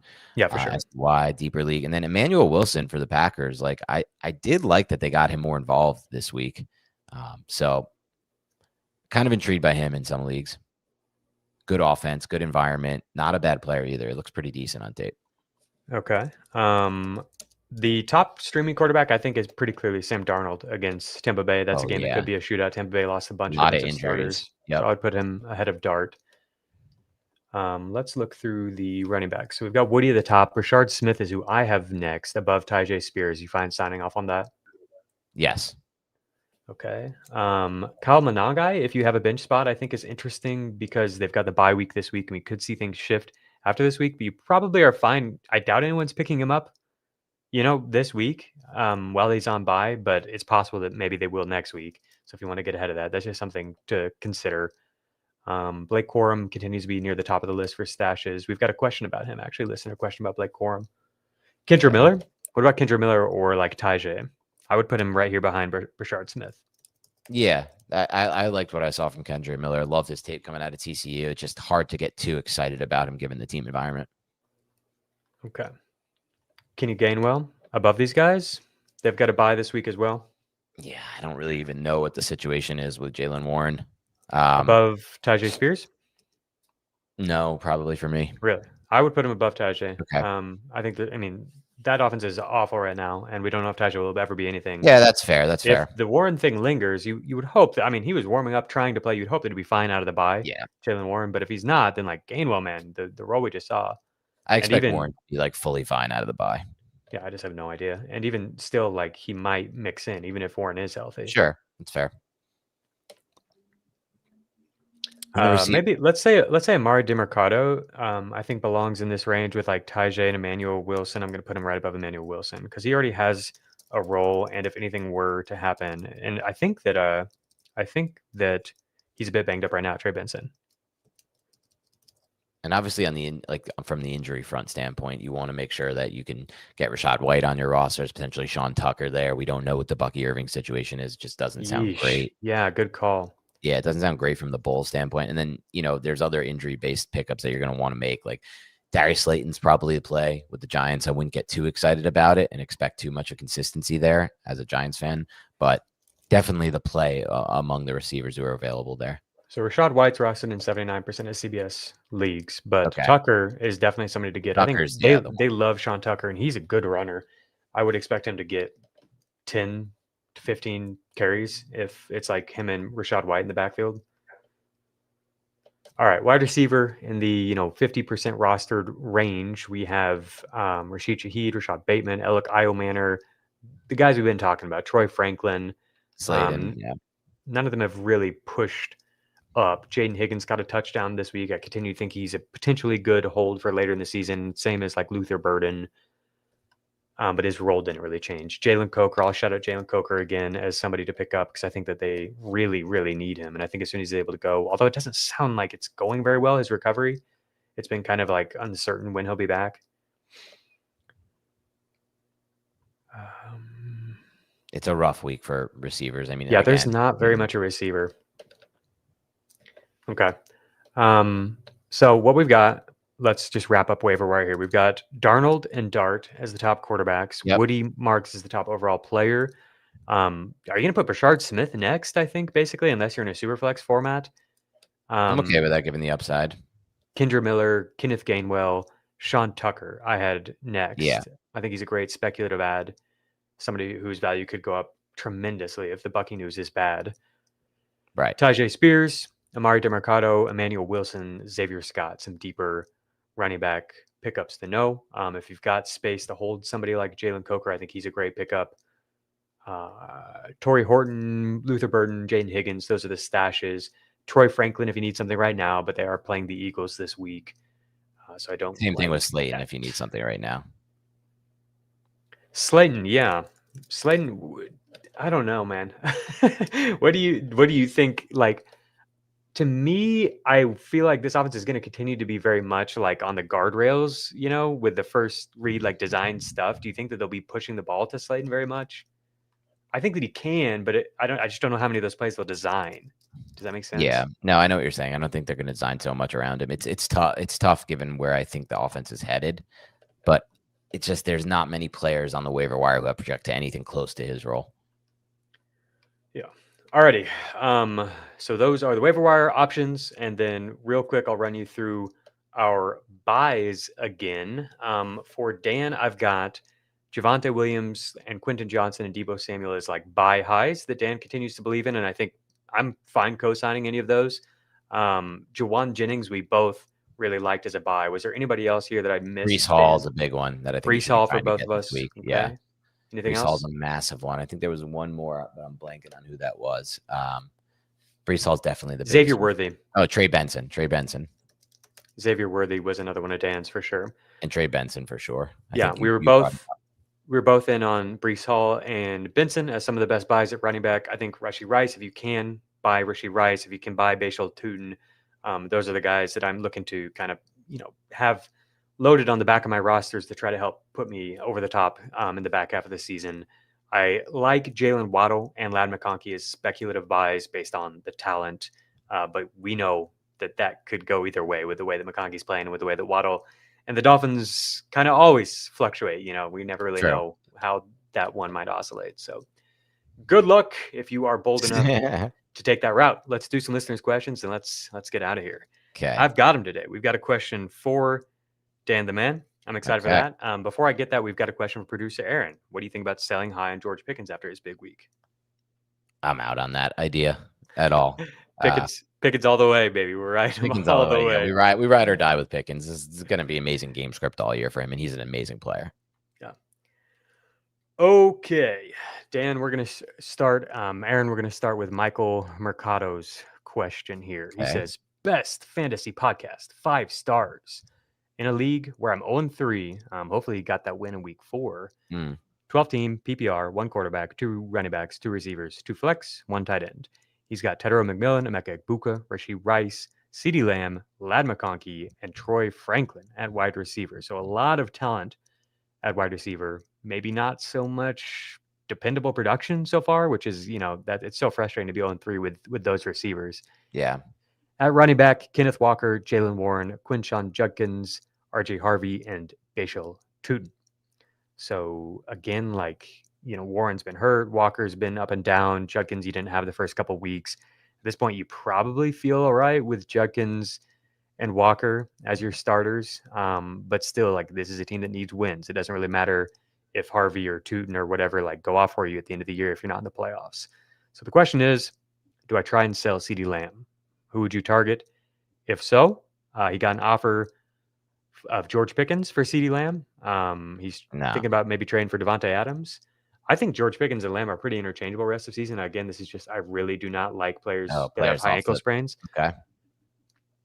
So what do you think about Pickens or Adams for Lamb? We did rank both of them in the same vicinity. Adams, we had higher than Lamb. I think you need to get a 2-for-1 if you're trading Lamb. So I think you need to target teams that are willing to take on Lamb for what his name brand is versus because there's definitely going to be some teams early that are 3-0 or at this point 4-0 and can afford to wait for Lamb. Those are the teams I'd be looking to target, top of the standings teams. And I think you need a 2-for-1 here. Okay. So let's look at some of the players that we just mentioned as trade targets. Yeah. So he's wanting to get running back. So let's do a Breece Hall plus Juwan Jennings. Is that enough for you for Lamb? Really? No, actually, no. It's not enough for me for Lamb. I'm not as worried about Lamb coming back. I don't think this is like the typical high ankle. I think this is less. And it would. What about something like Xavier Worthy and Trey Benson for Lamb? Okay, I can do that. I mean, he needs to make a move on Lamb now because he needs to win games and he needs players who are playing right now with big roles. And that's what Benson and Worthy both have. I think that's a good idea, or like a Deebo Samuel and Benson type of idea. Yeah, I think Deebo is an interesting one. Worthy is an interesting one where you feel real good about the projected points right now. And hopefully you'll be able to start him all year. But if not, you've got all this backloaded talent on this roster. Yeah, I think that makes a lot of sense. Breece, for sure. Like Breece could be, as long as Justin Fields can keep this ship afloat and not completely implode offensively, Breece could be a top 6 running back, top 8 running back over the next month. Cowboys, Broncos, Panthers, Bengals, those could be he could get 20 plus in 3 out of those 4 games easily. So that could be something that really helps your roster if you are a team like this that needs a win now guy. Javonte Williams is somebody you could target for this team as well. So yeah, those are some options for you. Aaron is pointing out that Pearsall, Ayuk, and Juwan Jennings are all dealing with injuries right now, and wondering if Demarcus Robinson is somebody to consider. Hopefully not, but that is a Thursday night game, so that's a good name to keep in mind if you're doing waiver wire claims and you're in a deeper league. You need wide receiver. Good call there, producer Aaron. Okay, so the most important part of that question, Dan, did you catch the bottom of it? Oh, it's sad. I spoiled something on The Wire. The problem with me... Yes, I had never watched The Wire until right before I started listening. So this is maybe somebody you got in on The Wire. He goes, I didn't expect a spoiler a couple episodes back. I'm disappointed that I spoiled it. You do, though, with a show that's so old, you kind of feel like you can talk about it. But yeah, I have like a 10, 15-year cutoff. And once that time frame is in play, I'm just going to spoil stuff. And that just is what it is. Sorry. That's tough. Okay, we've got another one here. This is from Jagger311. Says, love the show. When the week of fantasy football podcast comes along, you can listen to 5 different shows, list off how Trey Tucker is the number 1 waiver wire ad, or you can listen to a breakdown of how each team's offensive line is doing. Yeah. Love it. Appreciate that. Thank you. In a full PPR league, what running back is best to stash? DJ Giddens, Kyle Monangai, or Blake Corum? He says, after the offensive line episode, should it be Giddens? We had the Colts number 1 in terms of what they were doing for the running back with the run game there. So that's an interesting way to think about it for sure. It's like with these stashes, what type of situation are they coming into? For all 3 of the players he mentioned, they were top 10, in terms of what the run game was doing for the running backs, the Bears, the Colts, the Rams. So why don't you sort those 3 out, and then I'll give you guys a few more running back names to think about in terms of stashes. Would be Giddens number 1 for me, just based on that environment. Yeah, I have him stashed in multiple leagues currently. He might be the most available of this group, I think. He is the most available of this group. But I also think that if something were to happen to Jonathan Taylor, he would have a pretty close to bell cow role there. Let's real quick then, as a quick aside, Giddens or Brashard Smith to pick up this week if you don't need something in the short term. If you don't need something in the short term, Giddens. Okay, wow. So Giddens above Kendra Miller, above Gainwell, Sean Tucker, all those guys. Just on a pure stash basis, right? Okay. Like if something were to happen to Taylor, he's got an incredible environment, incredible offensive line, and great talent, which we liked his tape coming out of college. And then finally just potentially a Benson or better type role from a workload standpoint. Interesting. All right.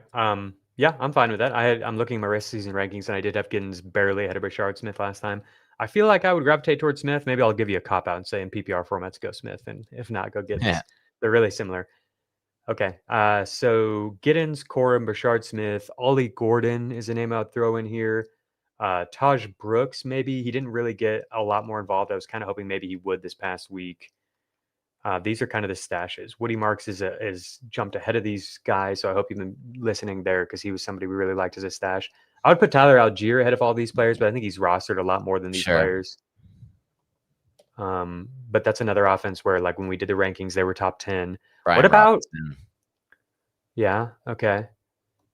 Yeah, San Fran, we did not really like what we had seen from them, but I think B-Rob, I think that makes sense. I would rather have Corum and Smith than him. I'll put him ahead of Ollie Gordon.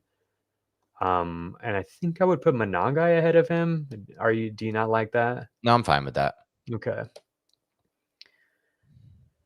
Dylan Sampson, he played really well. He's a player I really like, but the offense is not nearly as good as some of these other guys, like Dylan Sampson or Ollie Gordon or Taj Brooks. Gordon, then Sampson, then Brooks for me. That's exactly how Brooks I have almost no interest in based on that offensive environment. All right. Those are the stashes. Sean Tucker, for sure, if you want to just roll the dice on something that might pan out for you right away. How about Kendra Miller? Kendra Miller or Monangai? Kendra Miller or Monangai. Brian Robinson? B-Rob. It's just such a worse situation. He looked good, but it is such a worse situation. Kendra Miller or Dylan Sampson? Ollie Gordon? Gordon, Sampson, Miller. Yeah. Okay. Alrighty, good stuff. We've got one more listener question. Thank you guys for submitting these. And if you do want them read, if you've got a listener question for us, please do submit a 5-star review on Apple or Spotify, right, Dan? Yep. All right, Spotify, good stuff. we will work that into the mix. Keep in mind the schedule of our show is Tuesday and Wednesday is when we are able to look at these questions. Right. And so if you give us a start sit question, we're probably not going to be able to help you with that unless you are like thinking about that on Monday, looking forward to the next week. Maybe we could get to it on Wednesday. But if you give us like a start sit question on Wednesday or Thursday, there's nothing we can do with that. So these are better questions. The last question is from Beans on Toast. Left a 5-star rating. How would you rank Scattaboo with Tracy coming back in a couple of weeks, Chuba Hubbard, and Benson full PPR? Also, would you trade Scattaboo and would you trade Hubbard for Scattaboo and Golden in redraft? So, lucky for you, Beans on Toast, we just did this exercise. Yeah. I think as far as trade goes, I would do that. Yes, we had Benson and Scattaboo both straight up ahead of Chuba Hubbard. I think for upside purposes, we're pretty worried about the Panthers right now. Hubbard, is the known commodity of the bunch, and so maybe you can trade him for Scattaboo and Golden, and yeah, I would do that. Yeah, agreed. Is Tracy expected back in a couple of weeks? I haven't really tracked his no status. update yet on it, but he wasn't placed on IR, Jacob, and I think originally it was a 2 to 3 week injury. And I just know that once he's back, the Giants will need to figure out how to get him involved in the offense. They simply do not have a lot of playmakers. And I just posted it this morning, but I just posted a cut up I did of his film from last year. Tracy's a phenomenal player. Like we can't forget how good he was and how much we liked him last year coming out of college. Yeah, no doubt. Tracy was one of our guys last year, and he played really well. And they're going to need playmakers, right? Yep. So he'll probably be involved. With that said, are you still Scattaboo over Judkins over Chuba? Yeah, I think so. Okay. All right, good stuff today, Dan. Covered a lot of ground. Thank you all for being here. I will send these updated rankings out in the FFT newsletter. Thank you all for tuning in to Beyond the Box Score. We'll be back with you tomorrow. Have a great rest of your week, and make sure you hit that like button.